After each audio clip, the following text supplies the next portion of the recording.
Picture this. It's the 14th century. You're chilling in a medieval town, minding your own business, maybe eating some questionable stew, when suddenly, boom, half your city is wiped out by a mysterious disease.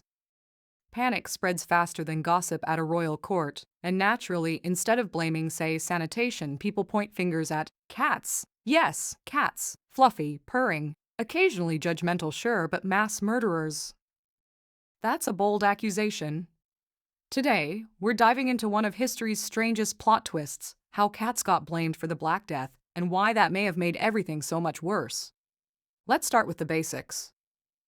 The Black Death was one of the deadliest pandemics in human history. It swept through Europe between 1347 and 1351 and killed an estimated 25 to 50 million people. That's up to half of Europe's population at the time. Not exactly a mild inconvenience. The disease was caused by a bacterium called Yersinia pestis. And no, medieval people didn't know that.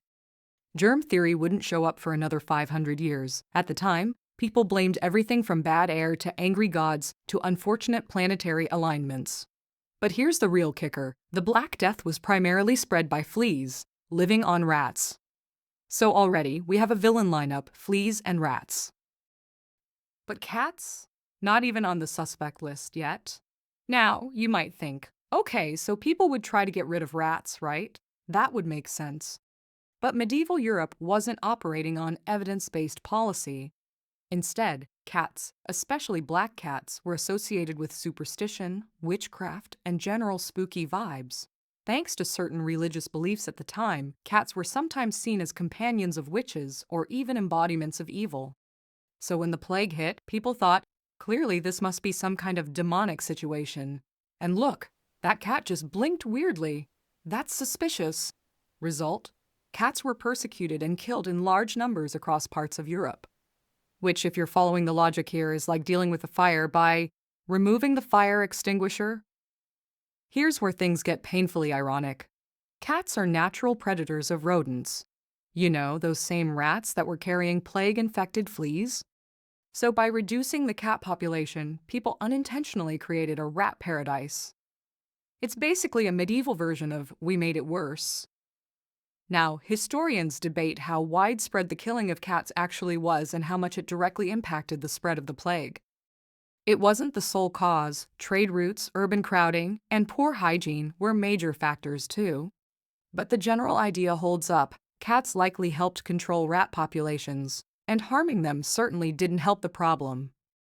So yes, in a tragic twist, the animal blamed for the disaster may have actually been part of the solution. Let's break it down quickly because this part is both gross and fascinating. Fleas bite infected rats. The bacteria multiply inside the flea. The flea gets so clogged with bacteria that it basically turns into a tiny, jumpy syringe of doom. The flea bites a human. Infection spreads. Symptoms included fever, chills, vomiting, and those infamous swollen lymph nodes called buboes, hence the term bubonic plague. And if that wasn't bad enough, there were also pneumonic and septicemic forms, which were even deadlier. Without modern medicine, people came up with some truly imaginative solutions. Carrying flowers to ward off bad air. Bloodletting, because obviously removing blood will fix everything, and wearing plague doctor masks filled with herbs, which, to be fair, did slightly help filter smells, but not bacteria. And of course, blaming animals. Not just cats either, dogs, livestock, and even certain groups of people were unfairly targeted. It was a time of fear, confusion, and a serious lack of scientific understanding. So while the cat blaming sounds absurd now, it fits into a broader pattern of humans trying to make sense of something terrifying with the tools they had. Cats didn't exactly recover their reputation overnight. For centuries, black cats especially were seen as bad luck in many parts of Europe. Crossing paths with one? Ominous. Owning one? Questionable life choices, apparently. Though interestingly, in some cultures, cats were, and still are, considered lucky. So depending on where you were, a cat could either bring you fortune or get you accused of witchcraft. So what can we actually learn from this? First, correlation is not causation.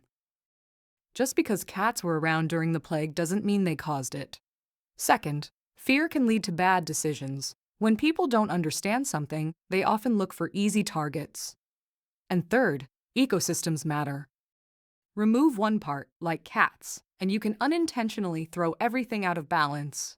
So next time you see a cat lounging in a sunbeam, looking mildly unimpressed with your existence, remember this: hundreds of years ago, their ancestors were blamed for one of the worst disasters in human history, when in reality, they were probably just trying to do their job, catching rats and minding their business.